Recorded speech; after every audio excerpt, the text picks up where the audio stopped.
L'Université du Havre nous fait découvrir la deuxième édition du festival Impact du 2 au 4 avril, une plateforme unique aux étudiants, à la communauté universitaire et plus largement au public havrais pour explorer et apprécier les multiples facettes des cultures urbaines, avec une programmation résolument féminine et féministe. J'ai eu le plaisir d'interviewer Josepha et Enola du service culturel de l'université pour nous parler du festival qui a lieu à la maison de l'étudiant de l'Université du Havre. Moi, je suis Josepha Cuvier et je suis chargée de programmation au service culturel de l'université. Enola Bertin, je suis alternante au service culturel à la médiation et communication. Qui est à l'origine de ce festival et comment est née l'idée de ce festival ? Alors en fait, c'est une volonté de la présidence de l'université et de la direction actuelle du service culturel de l'université de créer un temps fort autour des cultures urbaines. Et donc, on s'est lancé l'année dernière avec la première édition qui a eu lieu en avril dernier 2023. Les cultures urbaines, c'est tout ce qui appartient à la rue et l'art dans la rue et la culture dans la rue. Donc ça peut être la musique, ça peut être la mode, ça peut être la danse, ça peut être les arts plastiques et donc tout ce qui se transpose dans la rue et tout ce qui naît dans la rue et comment la rue et les personnes dans les rues s'emparent de l'art et font l'art dans la rue. Pourquoi pour vous c'est important d'avoir une programmation 100% féminine ? Alors déjà dans le service culturel on est 4 femmes, donc ça nous tenait à cœur. Okay. On est assez engagés. Oui, on a à cœur en fait tout au long de l'année dans la programmation du service culturel déjà de base un peu comme ça en fil rouge de faire des programmations qui sensibilisent les étudiants à l'égalité homme-femme, au féminisme et à les questionner sur ces questions-là tout au long de l'année dans la pratique artistique et culturelle.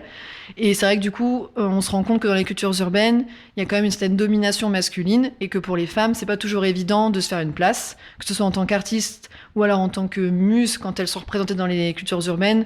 Malheureusement, des fois, ça laisse souvent place au sexisme et au machisme. Donc on avait un petit peu envie de mettre un éclairage là-dessus pour se questionner et puis pour voir que finalement, il y a quand même des femmes qui sont une place et qui poussent un peu, comme ça, un peu les différents curseurs pour arriver à cheminer tout doucement et se faire entendre. En quoi cette édition est-elle différente de la première ?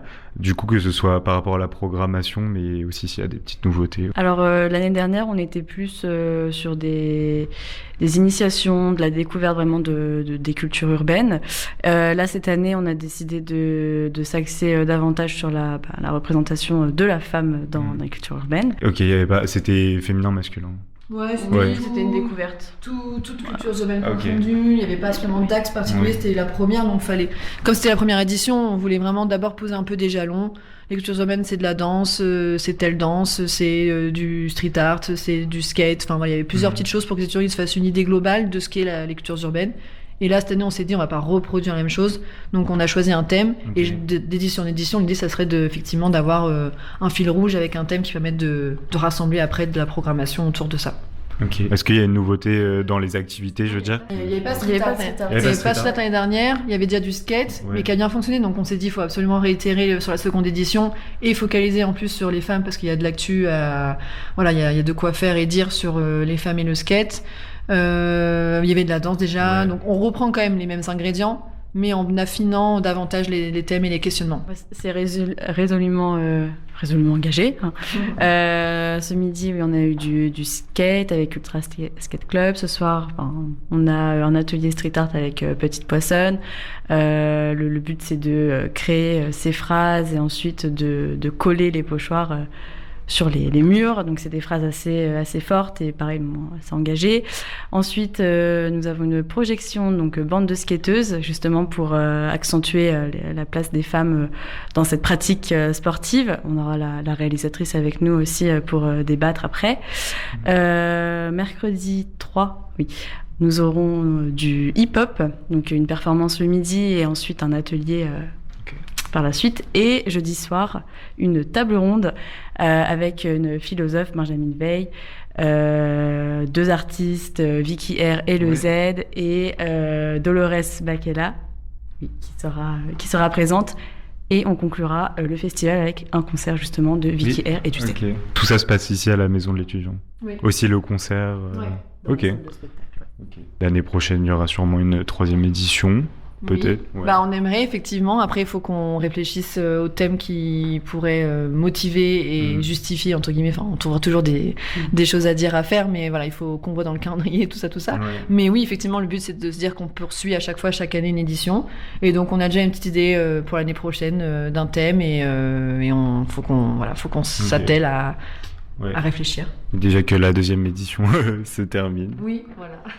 Un conseil pour une femme qui voudrait se lancer dans une activité artistique ou dans le milieu professionnel en général par rapport aux inégalités hommes-femmes. Bien s'entourer, être persévérante et pas lâcher et pas se laisser faire. Ne pas avoir peur de dire les choses parce que sous prétexte qu'on soit une femme, on peut avoir un peu peur. Faut pas. Faut pas avoir peur. Donc c'est un festival qui est pour les étudiants et la communauté universitaire, mais c'est aussi un festival qui est ouvert à toutes et tous. Donc l'année prochaine, pour celles et ceux qui voudront venir, il n'y aura pas de problème. Tout le monde est les bienvenus. Et le bienvenu. Là, notre étudiante alternante et aussi étudiante volontaire dans humanitaire. Et ces étudiants et étudiantes organisent la Yellow Run au mois de mai. Donc effectivement, en faisant un peu de pub en même temps, et il y a des inscriptions qui commencent bientôt, il y a plusieurs formats de courses, il y a une course et il y a une marche, et c'est au profit d'une association. Au profit de l'association. C'est quoi l'association? Tu peux m'en dire juste quelques mots? Alors c'est Humanitaire TE2RE. On œuvre pour aider les enfants défavorisés dans les pays de l'Afrique de l'Ouest. Donc là, on a fait une mission cet été à Dakar, dans un centre d'éducation, et on a apporté un soutien culturel, financier et humain à plus de 400 enfants sur place.